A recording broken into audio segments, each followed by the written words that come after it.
یوسف رحمان سردار ریاست اویاسیون گراژدانی وزارت نقلیات تاجیکستان که در رأس یک هیئت دولت تاجیکستان در شهر مسکو قرار دارد امروز به خبرگزاری روسیه گفته است که پرواز هواپیماهای شرکت اورالسکی اویالین به تاجیکستان موقتا قطع خواهد شد.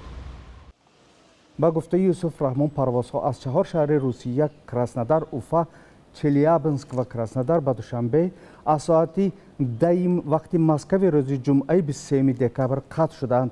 در همین حال تیمور حکمتوف سخنگوی وزارت نقلیات روسیه روز 23 دکبر به رادیو آزادی گفت که مذاکرات هیئت‌های تاجیکستان و روسیه در مورد تنظیم پروازها میان این کشور بدون نتیجه انجام یافته است. این مذاکرات روز 22 دکبر در شهر مسکو برگزار شد.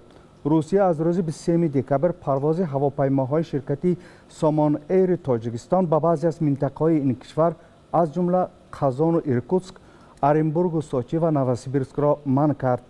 ولی در حال حاضر این تحریم به پرواز هواپیماهای سامان ایر به مسکو و سنت پترزبورگ دخل ندارد. مقامات وزارت نقلیات روسیه به خبرگزاری اینترفاکس گفتند که تصمیم آنها در پی راضی نشدن دوشنبه به پرواز هواپیماهای شرکت یمل از مسکو به دوشنبه و خوجند گرفته شدند. مردان محمد، شادمانی یتیم، آزادی، دوشنبه.